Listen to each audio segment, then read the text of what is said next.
अल्लाहुम्मा सल्लि अला सय्यिदिना व मौलाना मुहम्मदिन आफियतिल अबदानि व शिफाइहा व क़ुब्बिल क़ुलूबि व दवाइहा व नूरिल अब्सारि व ग़ियाइहा व आलिहि व सहबिहिल किराम व इब्निहिल करीमिल ग़ौसिल अअज़मिल अफ़ख़मिल हुमामी व हिज़्बिही व बारिक व सल्लिम। कि वो मखदूम अलाउद्दीन हैं कि जिन्होंने पैदा होने के बाद 6 महीने 40 दिन तक न कुछ खाया न पिया, कि जिनकी बारगाह में आला हजरत ने यूँ खिराज अक़ीदत पेश किया कि या रसूल अल्लाह तेरी नस्ल पाक में है बच्चा बच्चा नूर का, तेरी नस्ल पाक में है बच्चा बच्चा नूर का, तू है ऐने नूर तेरा सब घराना नूर का। और साबिर पिया तो वो हैं कि जिन्होंने 13 साल 7 महीने 9 दिन पाक पट्टन में कुछ नहीं खाया, 12 साल तक कलियर में कुछ नहीं खाया। इसलिए तो ज़माना आज तक ये कहता है कि वो साबिर पिया कि जिसने 12-12 साल तक ना कुछ खाया ना पिया, इसीलिए तो ज़माना आज तक उसको कहता है साबिर पिया। अब इनसे बड़े क्या होंगे कि सरकार साबिर पाक सरकार गौसे पाक के सगे पड़पोते हैं। कौन है? अरे गौसे पाक के बेटे हजरत शाह अब्दुल वहाब हैं, उनके बेटे हजरत शाह अब्दुल रहीम अब्दुल सलाम हैं, और उन्हीं के लगते जिगर तो मखदूम अलाउद्दीन। गोया के गौसे पाक के सगे पड़पोते मखदूम अलाउद्दीन साबिर पाक है। तो जब गौसे पाक के पड़पोते के जलाल का आलम है तो उनके परदादा के कमाल का आलम क्या? सोने पर सुहागा यह है कि आज इस शीशगढ़ की सरजमीन पर आलिम भी आया है तो मखदूम अलाउद्दीन साबिर पाक की बारगाह से आया। आला हजरत अजीमुल बरकत रफ़ीउद दरजत इमाम इश्क़ व मोहब्बत दुनिया सुन्नियत के इमाम अहमद रिज़ा ख़ान बारगाह मुस्तफ़ा में अर्ज़ करते हैं, या रसूल अल्लाह फ़र्श वाले तेरी शौकत का उलू क्या जाने, खुसरवा अर्श पे उड़ता है फरेरा तेरा, और मिट गए मिटते हैं मिट जाएंगे आदा तेरे, ना मिटा है ना मिटेगा कभी चर्चा तेरा। और या रसूल अल्लाह तेरी सरकार में लाता है रज़ा उसको शफ़ी जो मेरा गौस है और लाडला बेटा तेरा। और हम भी अर्ज़ करते हैं कि शौकत शाही न ताजे खुसरवी ले जाएगा, तू खुदा के घर फ़कत इश्क़े नबी ले जाएगा। और थाम ले अहमद रज़ा का मसलक हक़, थाम ले अहमद रज़ा का मसलक हक़ थाम ले, अरे बाग़े जन्नत में तुझे मसलक यही ले जाए, बाग़े जन्नत में तुझे मसलक यही ले जाएगा। और आ रही है मुफ्ती आज़म की तुरबत से सदा, आ रही है मुफ्ती आज़म की तुरबत से सदा, अब तुम्हें मंजिल की जानिब अजहरी ले जाएगा, अब तुम्हें मंजिल की जानिब अजहरी ले जाएगा।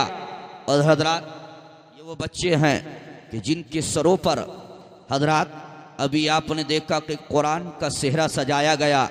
दुनिया में भी सेहरा रखा जाता है, जब लड़का जवान होता है शादी का दिन आता है तो उस दूल्हा के सर पर अरमान का सेहरा होता है, लेकिन इनके सरों पर अरमान का सेहरा नहीं है, कुरान का सेहरा। सुभान अल्लाह। तो खुश नसीब है वो वालिदैन कि जिनकी ये औलाद हैं। उन्हीं के लिए शेर सुनिए कि आ रही है मुफ्ती आज़म की तुरबत से सदा, अब तुम्हें मंजिल की जानिब अजहरी ले जाएगा। और जिसके सीने में जलेगा इल्म कुरान का चिराग, जिसके सीने में जलेगा इल्म कुरान का चिराग, अरे बाप माँ को खुल्द में बेटा वही ले जाएगा, बाप माँ को खुल्द में बेटा वही ले जाएगा। असीज़ा ने मिल्लत इस्लामिया हाफिज़ कुरान की शान को आपने सिमात किया, लेकिन देखिए आज का दौर का आप जायजा लीजिए।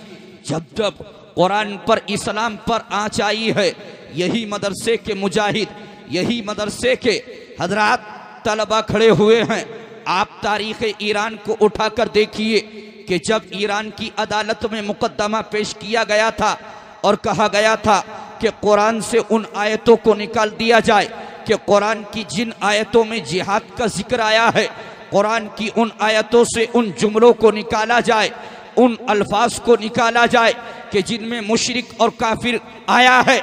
जब ईरान की अदालत में जज के सामने पेश किया गया कि कुरान से उन आयतों को निकाल दिया जाए, तो उस वक्त में इसी मदरसे का पढ़ने वाला 17 साल का एक नौजवान बेटा अदालत में आकर खड़ा होता है और जज की आंखों में आंखें डालकर कहता है, सुन ले, ये कुरान किसी के बाप का कलाम नहीं है, खुदाए पाक का कलाम है। और सुन ले, है कौले मोहम्मद कौले खुदा, फरमान न बदला जाएगा, बदलेगा जमाना लाख मगर कुरान न बदला जाएगा। अज़ीज़ान मिल्लत इस्लामिया, इसी मदरसे का पढ़ने वाला वो 17 साल का नौजवान था जिसने जज की आंखों में आंखें डालकर कहा था, तुम कुरान को अपनी ताकत के मुताबिक जला सकते हो, कुरान को आग की नजर कर सकते हो, कुरान को दरिया में डाल सकते हो, लेकिन सुन लो, इसी जमीन पर उन माओ के करोड़ों वो बेटे पल रहे हैं कि जिन्होंने इस कुरान को अपने सीनों में बसा लिया है, कुरान को अपने सीनों में महफूज कर लिया है, इसलिए दुनिया से कुरान को नहीं मिटा सकते हो। जब इसी मदरसे का 17 साल का नौजवान खड़े होकर जज की आंखों में आंखें डालकर ये पैगाम देता है, तो जज ने ऐलान कर दिया कि नामुमकिन है कुरान से उन आयतों को। तो यही तो बच्चे होते हैं, यही तो आलिम होते हैं, जब वक्त आता है तो यही तो आकर के खड़े होते हैं। अब देखिए वो साबिर पाक कि जो हजरात पाक पट्टन से चले, जिनकी विलादत कहाँ हुई? हरात में हुई। कहाँ हुई? पैदाइश कहाँ हुई आपकी? हरात। हरात एक शहर है इराक के अंदर, वहीं आपकी विलादत बासादत हुई। किन की हुई? हजरत मखदूम अलाउद्दीन साबिर पाक की हुई, और आपकी विलादत बासादत वही हुई हरात में। लेकिन आपके वालिद हजरत शाह अब्दुल रहीम अब्दुस्सलाम फरमाते हैं कि जब मेरे बेटे मेरे लख्ते जिगर नूरे नज़र मखदूम अलाउद्दीन साबिर की विलादत हुई, तो विलादत के 6 माह 40 दिन तक आपने कुछ भी नहीं खाया, दूध तक को नोश नहीं किया, जिससे मुझे और इनकी वालदा को सख्त तशवीश हुई कि हमारा बेटा जो 6 महीने 40 दिन का हो चुका है, लेकिन ना माँ का दूध पीता है, ना ऊपर का दूध पीता है, ना किसी ग़िज़ा को मुंह में लेता है। आखिर हमारा बेटा, दुनिया में बच्चे और भी आते हैं लेकिन दूध पीते हैं, ये हमारा बेटा 6 महीने 40 दिन का हो चुका लेकिन दूध तक को नोश नहीं करता है। तो आपके वालिद हजरत शाह अब्दुल रहीम अब्दुस्सलाम फरमाते हैं कि मैंने 6 महीने 40 दिन के बाद बगदाद की तरफ अपने जद्दे करीम सरकार गौसे आजम की तरफ मुंह करके दुआ की, या शेख अब्दुल कादिर जिलानी शैअन लिल्लाह व इमदाद बिइज़्निल्लाह। जब मेरी जबान से कलमात जारी हुए, इन कलमात का जारी होना था कि फौरन मखदूम अलाउद्दीन ने पहली बार अपनी वालदा का दूध 6 महीने 40 दिन के बाद पहली बार दूध को नोश किया, पहली बार दूध को पिया। लेकिन आपका तर्ज अमल क्या रहा कि एक दिन दूध को नोश करते और एक दिन एक रात का रोजा रखते, एक दिन पीते और एक दिन एक रात तक कुछ नहीं खाते, कुछ नहीं पीते। फिर आपके वालिद फरमाते हैं जब दूसरे साल में कदम रखा तो एक दिन दूध को नोश करते, 2 दिन 2 रात तक कुछ नहीं पीते, 2 दिन 2 रात तक कुछ नहीं पीते। फिर जब आपने तीसरे साल में कदम रखा तो दूध पीना छोड़ दिया। वो मखदूम अलाउद्दीन साबिर पाक हैं कि जिनका आप जिक्र सुन रहे हैं, जो पैदा होने के बाद 6 महीने 40 दिन तक जिन्होंने दूध को नोश नहीं किया, 1 साल तक दूध पिया तो सिर्फ एक दिन पीते, एक दिन एक रात तक कुछ नहीं पीते। दूसरे साल में कदम रखा, एक दिन दूध को नोश करते, 2 दिन 2 रात तक कुछ नहीं पीते। तीसरे साल में कदम रखा तो कुछ भी नहीं पिया बल्कि दूध को पीना ही छोड़ दिया। अब सुनिए आपके वालिद क्या फरमाते हैं गौसे पाक के पोते कि मैं मुराकबे के आलम में था, रात का वक्त था, अचानक मैंने सांप देखा, आंखें खोली तो मैंने देखा एक बहुत मोटा सांप है जिसका सर मेरे सर से ऊंचा है, एक हिस्सा मेरे सर के ऊपर है, एक हिस्सा जमीन पर है। इतना मोटा सांप जो सर से लेकर दुम तक चिरा हुआ है, जिसका एक हिस्सा मेरे सर के ऊपर है, दूसरा हिस्सा जमीन पर रखा है, और मखदूम अलाउद्दीन उसके करीब बैठे हुए मुस्कुरा रहे हैं। जब मैंने इस कैफियत को देखा, इनकी वालदा को जगाया, कहा देखो देखो कितना मोटा सांप है, जिसका एक हिस्सा मेरे सर के ऊपर है, दूसरा हिस्सा जमीन पर है, और हमारा बेटा मखदूम उसके करीब बैठा हुआ मुस्कुरा रहा है। न डर है, न खौफ है, न दहशत है। हजरात, तो उस वक्त में मखदूम अलाउद्दीन साबिर पाक की वालदा फरमाती हैं, आप डर की बात कर रहे हैं, खौफ की बात कर रहे हैं, दहशत की बात कर रहे हैं।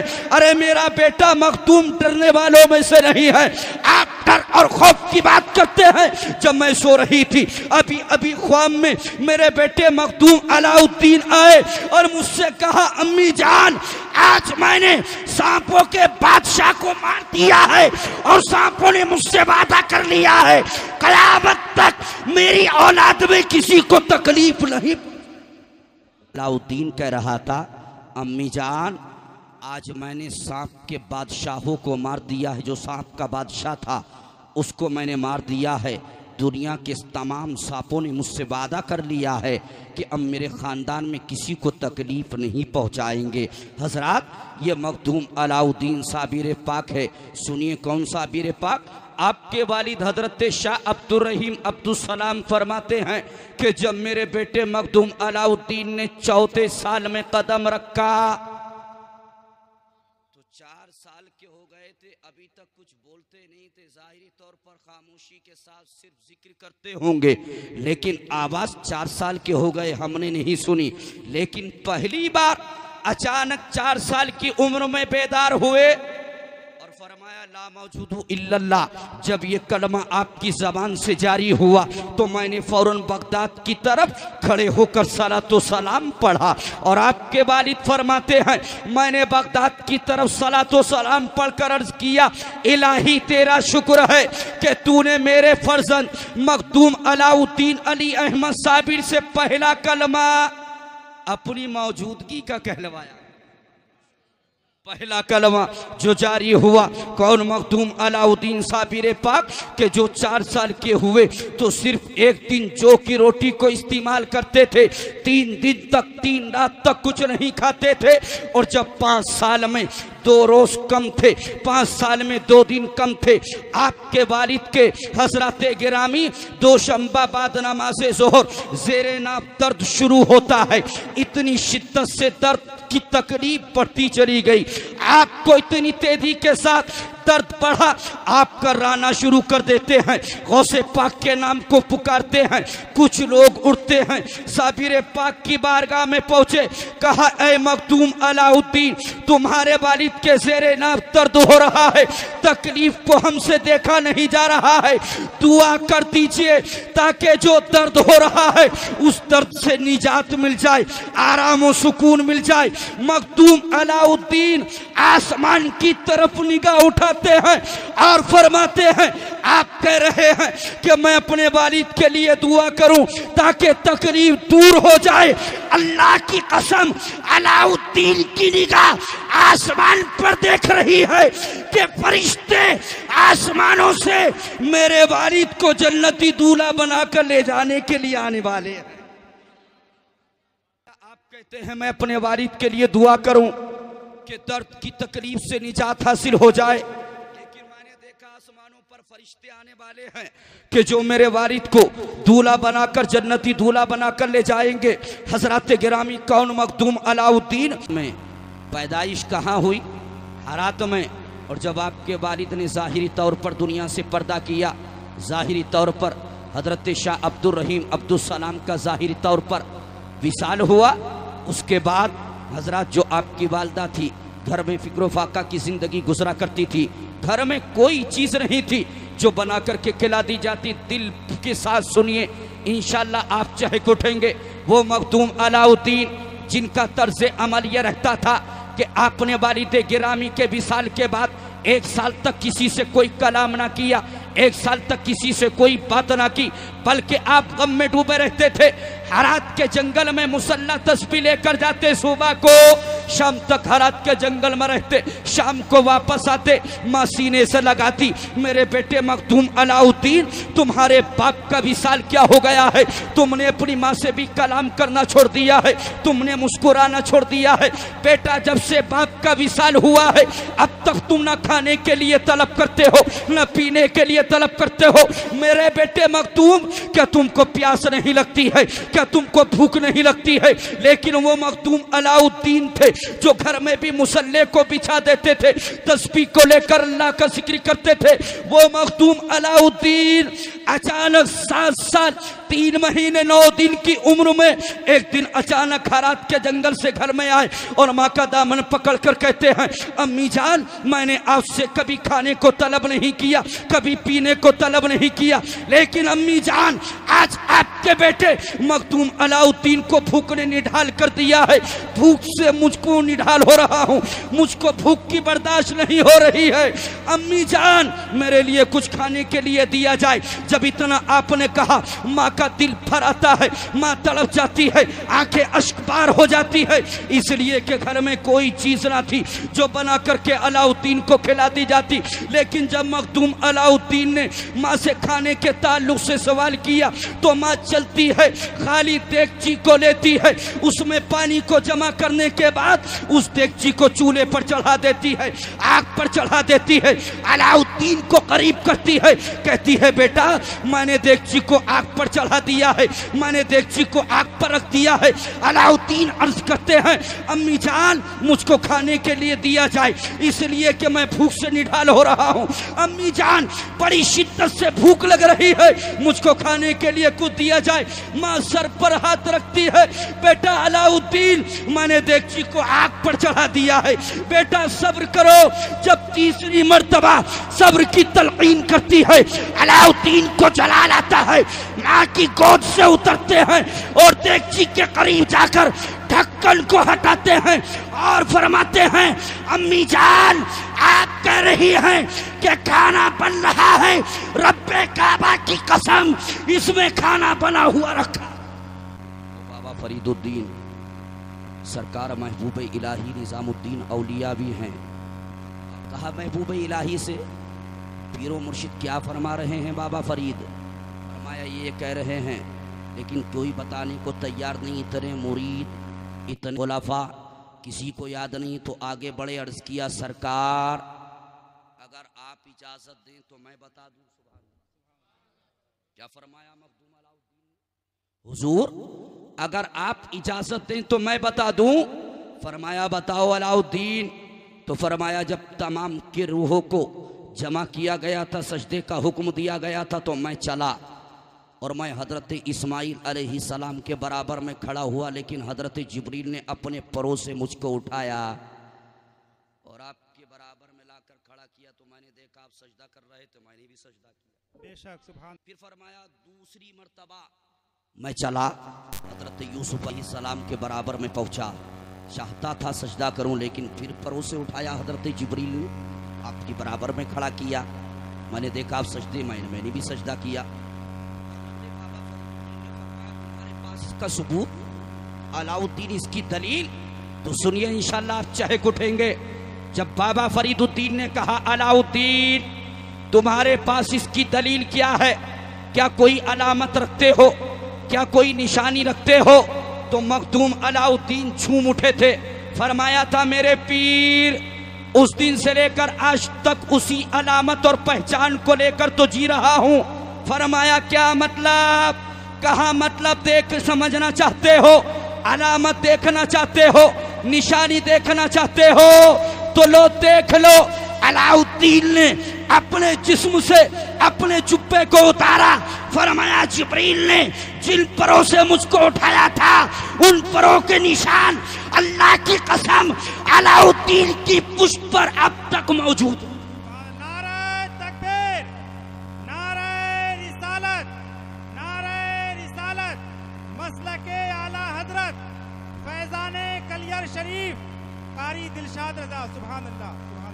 हजरत वो मखदूम अलाउद्दीन साबिर पाक है जिनको करीब किया बाबा फरीदुद्दीन ने। जब देखा बाकी तो देखकर चूम लिया, चूम कर फरमाया, ऐ अलाउद्दीन तुम्हारी इस शान को सलाम, तुम्हारी इस मंजिल को सलाम। अलाउद्दीन तुम तो तुम हो, अलाउद्दीन वाकई तुम्हारा मकाम मैं ही जानता हूँ, लेकिन अगर मैं इसको जाहिर कर दूंगा तो लोग तुम्हारी तरफ अभी से रागिब होना शुरू हो जाएंगे। कौन अलाउद्दीन है? वो मखदूम अलाउद्दीन साबिर पाक है, जिनकी बारगाह में 62 साल की उम्र में, एक रिवायत के मुताबिक 66 साल की उम्र में हजरत शमशुद्दीन तुर्किस्तान से चले, बल्कि तुर्किस्तान के करीब एक कस्बा है, वहां से चले थे मुरीद होने के लिए, चले थे बाबा फरीदुद्दीन की मोहब्बत में, पहुंचे थे पाकपट्टन। अर्ज किया सरकार हमने आपकी विलायत का शोहरा तुर्किस्तान इलाके में सुना, मुरीद होने के लिए आए हैं। बाबा फरीदुद्दीन ने आंखों को बंद किया, खोल कर फरमाया, शमशुद्दीन तुम्हारा हिस्सा मेरे पास नहीं है, अलाउद्दीन के पास। तो 40 लोग चले, कहा पाकपट्टन से आगे एक शख्स है जो सोना बनाने का हुनर सिखाता है, आप भी चलिए। आप भी चले। जब पहुंचे पाकपट्टन की सरहद पर तो लोगों से कहा आप जाइए उसके पास कि जो सोना बनाने का हुनर सिखाता है। अब मुझे उसकी बारगाह में नहीं जाना, अपने पीर की बारगाह में जाना। अपने पीरो मुर्शिद की बारगाह बाबा फरीदुद्दीन की बारगाह में पहुंचे। ये लोग उसके पास पहुंचे जो सोना बनाने का हुनर सिखाता था। 40 दिन वहाँ रहे, वापस आ रहे थे। कहा चलो निज़ामुद्दीन को भी ले लेते हैं जो हमारे साथ न गया। पहुँचे बाबा फरीद की बारगाह में, क्या देखा हुजूर सरकार बाबा फरीदुद्दीन तशरीफ फरमा है, हाथ बांधे हुए दस्त बस्ता सरकार महबूब इलाही निज़ामुद्दीन औलिया खड़े हैं। इन 40 के 40 लोगों ने सलाम किया। कहा देखो ये वो महबूब इलाही, वो निज़ामुद्दीन है कि जो सोना बनाने का हुनर ना सीख पाया, हमारे साथ चलता तो सोना बनाने का हुनर सीख लेता, लेकिन इससे महरूम रहा। और अपने पीर की बारगाह में रहकर क्या सीखा? जब इतना कहा, महबूब इलाही के दिल को तकलीफ होती है, ठेस लगती है, चेहरा उदास होता है। पीर ने अपने मुरीद के दिल को पढ़ लिया, अपने मुरीद के चेहरे को पढ़ा। फरमाया निज़ामुद्दीन क्या बात है? अर्ज किया सरकार कुछ नहीं। फरमाया अच्छा सामने जो मिट्टी का खेत है, जाओ वहां खेत से मिट्टी का ढेला उठा कर लाओ, इस्तंजे की जरूरत है। अब चले हैं महबूब इलाही, खेत में पहुंचे, मिट्टी के एक ठेले को हाथ लगाते हैं कि खुदा की कसम जैसे ही महबूब इलाही का मिट्टी के ढेले को हाथ लगता है, मिट्टी का ढेला फौरन सोने का बन। सरकार मैंने हाथ लगाया था मिट्टी के ढेले को, लेकिन वो तो सोने का बन गया है। बाबा फरीदुद्दीन फरमाते हैं बन गया होगा, दूसरा उठा लाओ। अब दूसरे के लिए हाथ बढ़ाते हैं, दूसरे को हाथ लगाते हैं, वो भी सोने का बन जाता है। तीसरे को हाथ लगाते हैं, वो भी सोने का बन जाता है।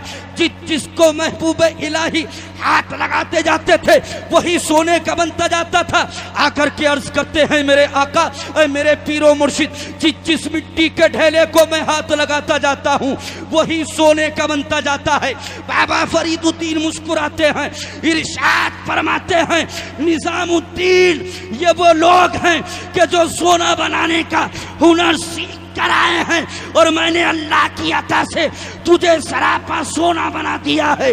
तू जिसको हाथ लगाता जाएगा वही सोने का बनता जाएगा। हमारा राइटर नहीं उनका, मुसन्निफ भी हमारा नहीं उनका, किताब भी हमारी नहीं उनकी। आप पढ़िए थानवी के पसंदीदा वाक़ियात, उसमें उन्हीं का मुफ्ती जुल्फ़िकार लिखता है कि ये औरंगज़ेब जो हिंदुस्तान के बादशाह रहे हैं, इनको जो बादशाहत मिली है, तख्तो ताज मिला है, तो इनको अपनी लियाकत की बुनियाद पर नहीं मिला, अपनी ताकत की बुनियाद पर नहीं मिला, बल्कि एक अल्लाह वाले की निगाहे करम से मिला। किताब का नाम थानवी के पसंदीदा वाक़ियात। चाहे तख्त मिल जाए, ताज मिल जाए, जिसके लिए जो दुआ कर देता है कबूल हो जाती है। उससे दुआ करा लीजिए, वरना तो औरंगजेब को मिल जाएगा सब कुछ। लेकर के चलादारा को चलादारा पहुंचा, वो अल्लाह वाला था जो झोपड़ी में बैठे हुए सब कुछ देख रहा था। कदम रखा, सलाम किया, जैसे ही कदम रखा, सुनिए बहुत शॉर्ट में सुना रहा हूं, फौरन मुसल्ले से वो अल्लाह वाले उठते हैं। फरमाया आई कहा नहीं हुजूर, मेरी ये जसारत नहीं, मेरी हिम्मत नहीं, मेरी ताकत नहीं कि मैं आपकी जगह पर बैठूं। फरमाया मेरी हिम्मत नहीं। फिर फरमाया बैठिए। कहा हुजूर मेरी हिम्मत नहीं, मैं 12 रबीउल अव्वल शरीफ के मौके पर उस मुक़द्दस महीने में उन्हीं जगहों पर आसपास में तकरीरें करके आया हूँ। हज़रात कहा मेरी हिम्मत नहीं। जब 3 मरतबा कहा, दारा नहीं बैठा तो आप मुसल्ले पर बैठ गए। फरमाया अच्छा कहो, क्या कहना चाहते हो, किस लिए आए हो? कहा हुजूर इसलिए आया हूँ कि हिंदुस्तान का ताज दे दीजिए, हिंदुस्तान का तख्त अता कर दीजिए, हिंदुस्तान की बादशाहत दे दीजिए, मेरे हक में दुआ कर दीजिए। मैंने सुना है जिसके हक में आप जो दुआ करते हैं कबूल हो जाती है, मकबूल हो जाती है, इसलिए आया हूँ। तो सुनिए, अल्लाह वाला मुस्कुराता है, मुस्कुरा कर इरशाद फरमाता है, अरे हिंदुस्तान की सल्तनत ही तो हम दे रहे, क्या फरमाया, तुमको जो बिठा रहे थे ये मुसल्ले पर नहीं बिठा रहे थे, बल्कि हिंदुस्तान के तख्त पर ही तो बिठा रहे थे, तुमको सल्तनत ही तो दे रहे थे। जब तुमने नहीं ली तो क्या किया जाए, कदमों में गिर जाता है, अर्ज करता है सरकार बड़ी गलती हो गई, माफ कर दीजिए, दोबारा से फिर मौका दीजिए। फरमाया अब मौका नहीं मिलेगा, अब मौका नहीं दिया जाएगा। बाहर आया, मुशीन ने कहा सरकार गजब हो गया, बैठ जाते तो हिंदुस्तान का तख्त ताज आप ही को मिल जाता। कहा वो ठीक है, गलती हो गई, लेकिन औरंगजेब को इस बात की तला नहीं होनी चाहिए, वरना औरंगजेब को हिंदुस्तान की सल्तनत तख्त तो ताज मिल जाएगा। खामोशी के साथ चलो। लेकिन बात पहुंचते पहुंचते पहुंची। अल्लाह वाला रहता है फुला मकाम पर, जंगल में झोपड़ी में रहता है, जो दुआ करता है कबूल होती है। हजरत औरंगजेब तो पहले ही से अल्लाह वालों से मोहब्बत किया करते थे। चलते हैं अपने मकान से, घर से, जैसे ही झोपड़ी में पहुंचे, कदम रखा, सलाम किया, अल्लाह वाला मुसल्ले से खड़ा होता है, सलाम का जवाब देता है। फरमाया आइए बैठिए। हजरत औरंगजेब अर्ज करते हैं सरकार मेरी ताकत नहीं है कि मैं आपकी जगह पर बैठूं। फरमाया आइए बैठिए। फरमाया हुजूर हिम्मत नहीं है। जब तीसरी मर्तबा कहा, अर्ज करते हैं सरकार आपके हुक्म पर बैठ जा। का हुजूर हिंदुस्तान की सल्तनत चाहिए, तख्त चाहिए, बादशाहत चाहिए।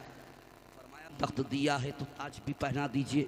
फरमाया औरंगजेब जब जब तुम नमाज का इरादा करते हो, वुजू करने के लिए कदमों को बढ़ाते हो, पानी कौन पेश करता है? का हुजूर एक कमजोर सा कलंदर शक्ल का इंसान है, जो न खाता है सही से, न पीता है सही से, न सोता है सही से। उसकी हालत ये है, लोग उसको देखकर जब हंसते हैं तो वो रोता है, लोग रोते हैं तो मुस्कुराता है। सरकार वही पानी लेकर दौड़ता हुआ ना जाने कहां से आ जाता है। फरमाया औरंगजेब वो कोई मामूली आदमी नहीं है, उसका मकाम अल्लाह की बारगाह में मुझसे ज्यादा है। जाओ, हिंदुस्तान का तख्त हमने दिया है, ताज तुमको वही पहना है। हजरत औरंगजेब वापस आ गए। अब सोच रहे हैं क्या किया जाए, कैसे किया जाए। किताब का नाम मैंने पहले बता दिया है, ले सकते हैं, पढ़ सकते हैं। हजरत औरंगजेब इसी शशोपंज में है, क्या किया जाए, कैसे किया जाए। अब कैसे कहा जाएगा, लेकिन सोच रहे हैं कह दूंगा तो राज खुल जाएगा, कहीं नजरों से ओझल ना हो जाए, कहीं गायब ना हो जाए। हजरत औरंगजेब अब नमाज का इंतजार कर रहे हैं, नमाज का वक्त होगा, जरूर आएगा पानी लेकर के, नमाज का वक्त होता है। हजरत औरंगजेब तो ताज को लाकर करीब रख देते हैं। अब वुजू करने का इरादा करते हैं, वुजू कराया जाता है। हिम्मत काम नहीं कर रही थी, इसलिए कि अब शख्सियत को जान लिया था, मर्तबे को जान लिया था, लेकिन आपको ताज पहनना था, इसलिए हिम्मत करके वुजू किया। वुजू करने के बाद अपने हाथों को हिलगा लेते हैं और कहते हैं ये ताज मेरे सर पर रख दीजिए। उस अल्लाह वाले ने कहा औरंगजेब खुद ही ताज को उठाकर सर पर रख लो। तो इन्होंने कहा नहीं नहीं आप ही रख दीजिए। कहा खुद रखिए, कहा नहीं आप ही रख दीजिए। अल्लाह वाले को जलाल आता है, फरमाते हैं औरंगजेब ये तेरे जुमले नहीं है, अरे जिस झोपड़ी वाले की बारगाह से आया है ये उसी के जुमले हैं। औरंगजेब तख्त उसने दिया है, जा हिंदुस्तान का ताज हम पहना। नारे तकबीर, नारे रिसालत, नारे। अगर हिंदुस्तान की सल्तनत तख्त तो ताज मिला है तो इन्हीं अल्लाह वालों की बारगाह से मिला है। अजीज़ान मिल्लत इस्लामिया, आइए, क्योंकि 1 घंटा हो चुका है, जल्दी से शॉर्ट कर ले। वो मखदूम अलाउद्दीन साबिर पाक रदियल्लाहु तबारक व तआला अन्हु हैं। कौन मखदूम अलाउद्दीन साबिर पाक? वो मखदूम अलाउद्दीन साबिर पाक के मुरीद होने के लिए हजरत तुर्किस्तान के करीब के कस्बे से आए थे। हजरत शमशुद्दीन कितनी उम्र में? 62 साल की उम्र में, एक रिवायत के मुताबिक 66 साल की उम्र में। लेकिन बाबा फरीदुद्दीन ने फरमाया था, तुम्हारा हिस्सा हमारे पास नहीं है, बल्कि हमारे भांजे मखदूम अलाउद्दीन साबिर के पास है। हजरत शमशुद्दीन ने अर्ज किया, मेरे आका ये अलाउद्दीन कौन है, कहाँ रहते हैं? फरमाया कि वो आसमान के नीचे जमीन के ऊपर रहते हैं। क्या मशगला है, क्या खाते पीते हैं, क्या ओढ़ते पहनते हैं? बाबा फरीदुद्दीन फरमाते हैं कि मेरा भांजा, खाने पीने की बात करते हो, 9 साल से अभी तक उसने कुछ नहीं खाया पिया है, बल्कि गुल्लर की शाख को पकड़े हुए सिर्फ अल्लाह का जिक्र कर रहा।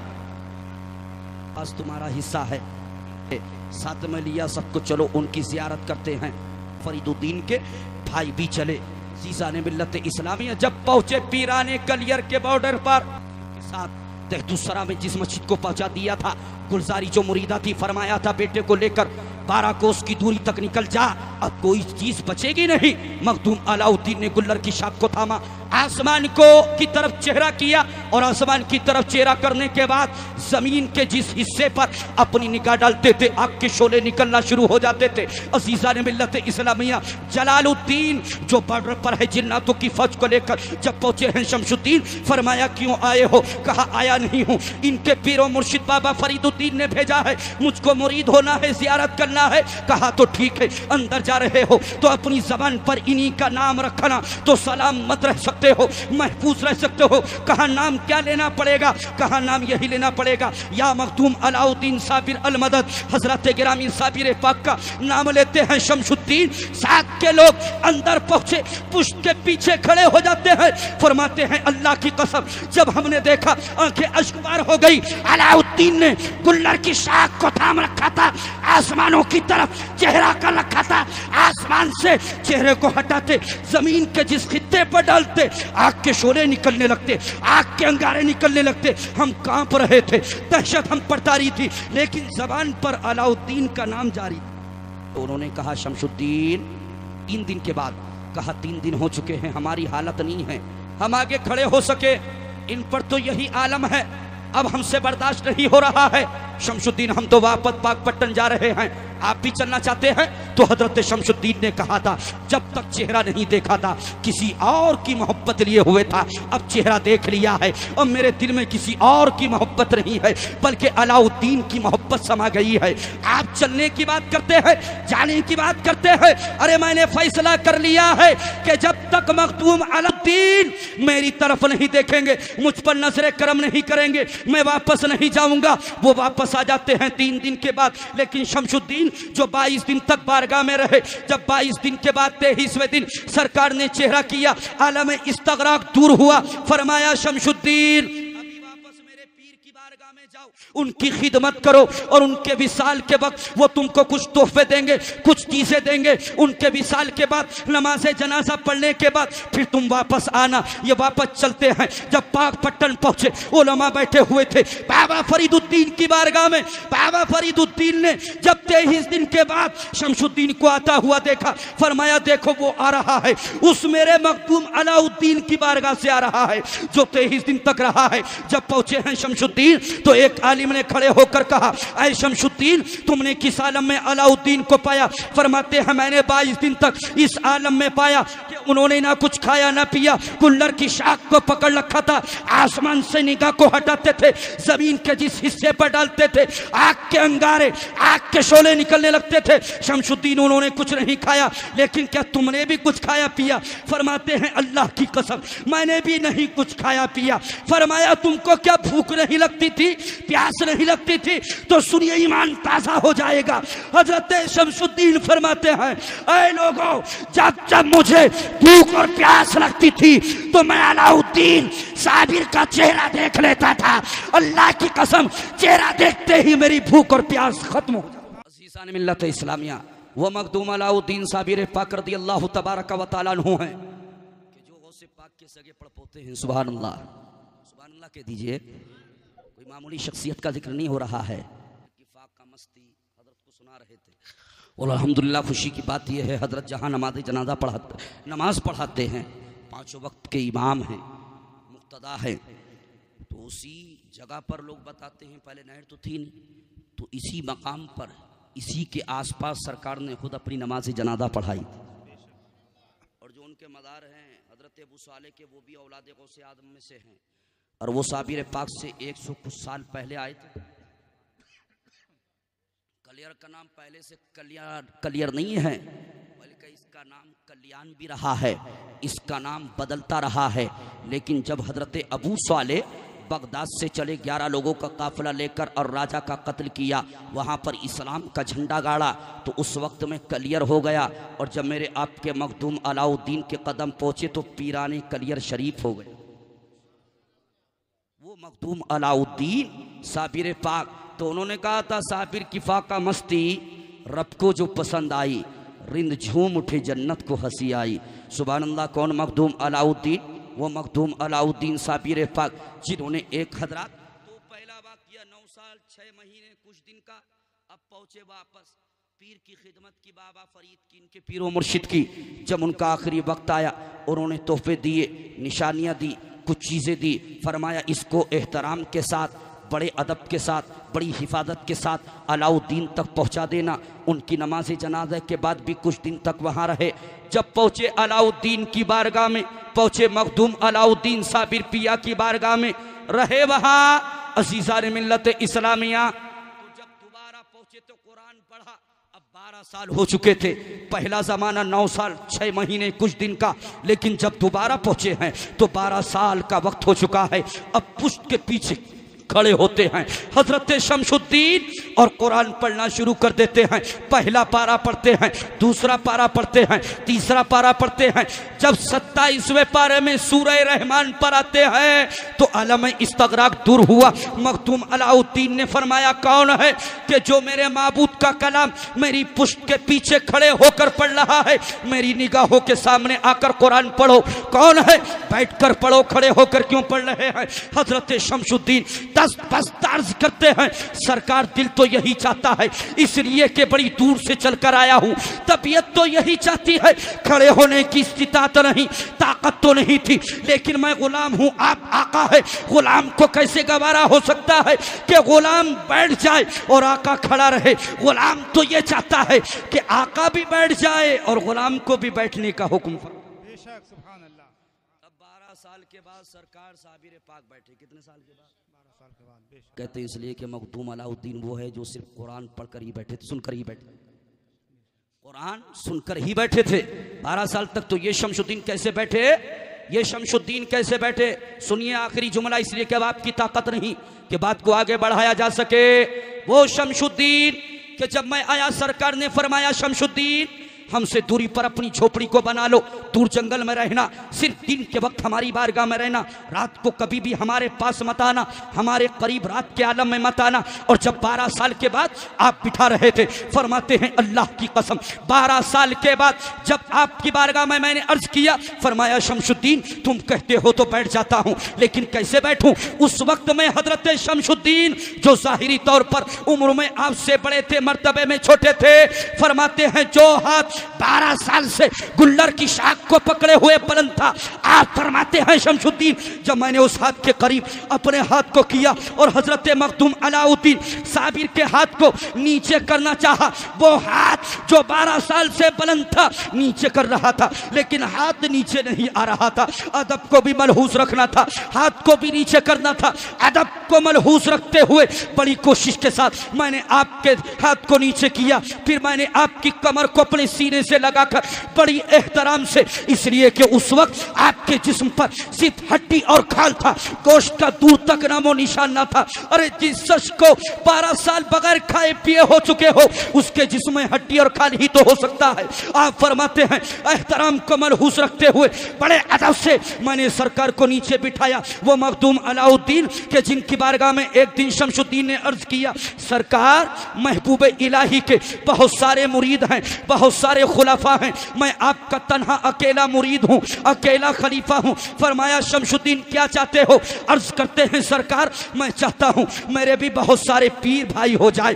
तो सरकार को जलाल आता है। फरमाते हैं शमशुद्दीन फिक्र मत कर, अगर कल क़यामत के दिन निज़ामुद्दीन औलिया के मुरीदो खलीफा आसमान पर सितारों की तरह चमकेंगे तो शमशुद्दीन तू उनमें तन्हा चांद की तरह चमकेगा। बेशक सुभान अल्लाह।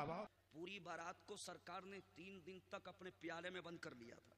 बेशक सुभान अल्लाह। और क्यों ना करते कि जिनकी तीसरी पुश्त पर गरीब नवाज है, जब वो अपने प्याले में पूरे ना सागर को ले सकते हैं तो उनके मुरीद क्या एक बारात को अपने प्याले में जमा नहीं कर सकते? बेशक बेशक सुभान अल्लाह। याद रखो औलाद रसूल का बहुत बड़ा मकाम होता है।